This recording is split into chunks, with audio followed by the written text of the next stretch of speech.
Bonsoir les petits loulous, bonsoir les petits chats. Ce soir, je vais vous conter l'histoire de Winnie l'ourson et l'arbre à miel.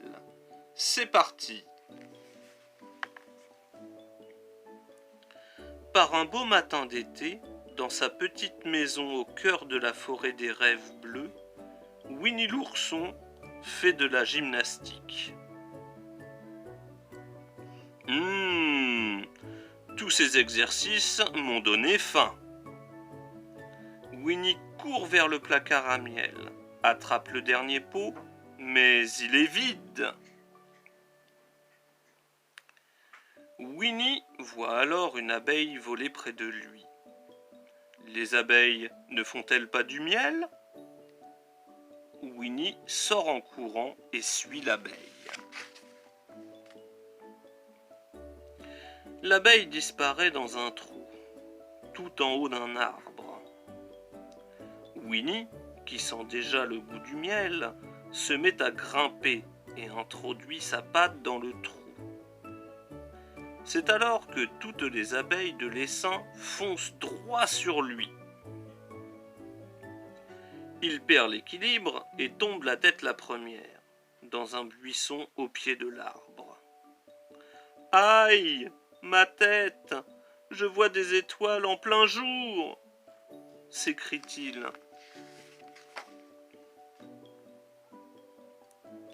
Jean-Christophe, l'ami de Winnie, arrive alors avec un ballon. « Tu me prêtes ton ballon 1 minute ?» demande Winnie. Notre ourson malin a un plan. D'abord, il se roule dans une flaque de boue et puis, sous les yeux stupéfaits de Jean-Christophe, il s'envole, accroché au ballon, jusqu'à la ruche. Avec ce camouflage, les abeilles croiront que je suis un petit nuage tout noir de pluie, se dit Winnie avec entrain.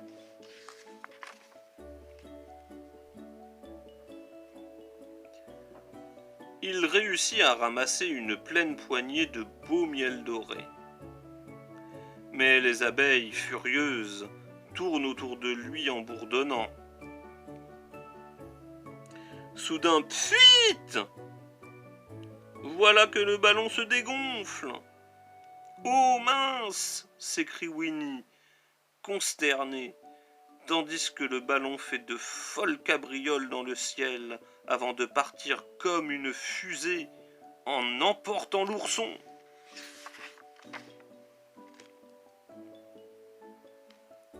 Heureusement pour Winnie, quand il n'y a plus du tout d'air dans le ballon, Jean-Christophe est là pour amortir sa chute. « Oh que j'ai faim ! J'ai trop faim !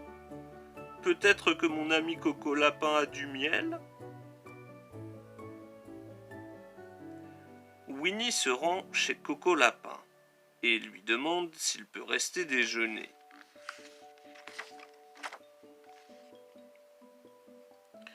Alors, Winnie, qu'est-ce qui te ferait plaisir ? Demande Coco Lapin, qui connaît déjà la réponse. Ben, pourquoi pas des tartines de miel ? Demande Winnie gentiment. Mais sans le pain.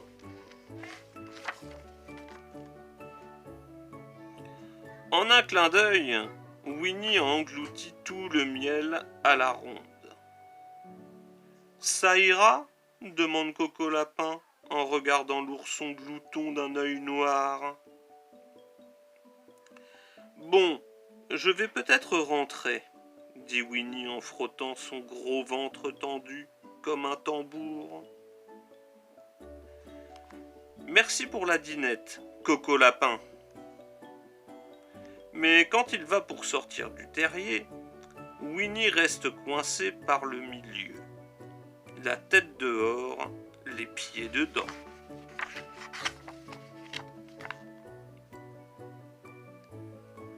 Malgré tous ses efforts, Winnie n'arrive pas à se sortir de là, ni dans un sens, ni dans l'autre.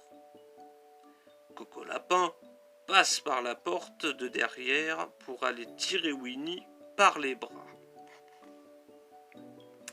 Mais l'ourson est coincé et bien coincé. « Je vais chercher Jean-Christophe, dit Coco Lapin.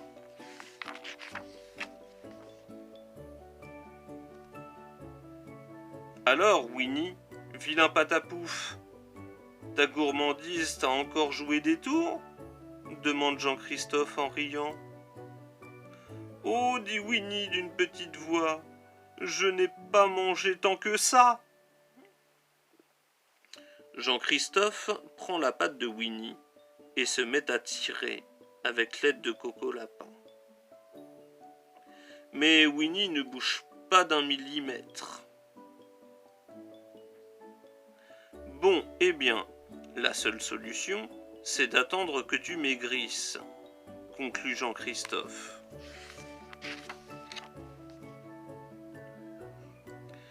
S'il vous plaît, sortez-moi de là, supplie Winnie.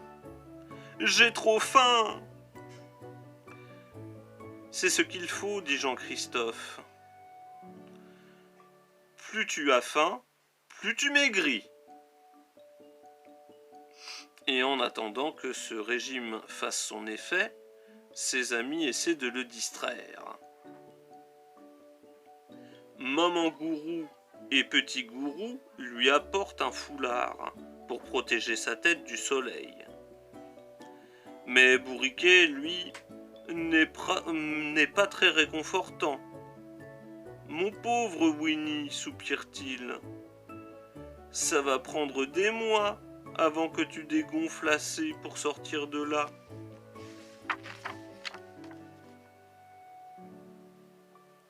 Le lendemain matin, Coco Lapin sent l'ourson.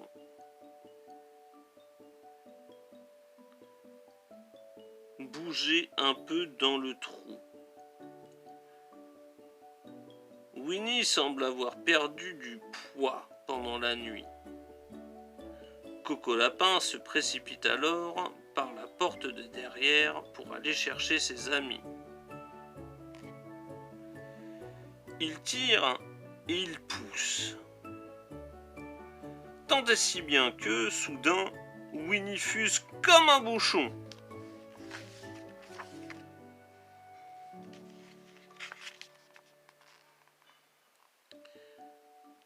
Et s'envole dans les airs, loin au-dessus de ses amis. Il atterrit la tête la première dans le trou d'un arbre en chassant, sans le faire exprès, tout un essaim d'abeilles.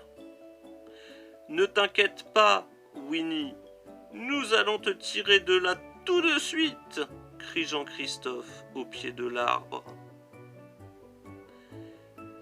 Et de tout là-haut, lui parvient la voix de Winnie. « Tout va bien, Jean-Christophe. Rien ne presse. On a le temps. » Cette histoire est terminée. Si tu l'as aimé, il est possible de liker avec un petit pouce en l'air et aussi de t'abonner à ma chaîne. À très bientôt. Au revoir.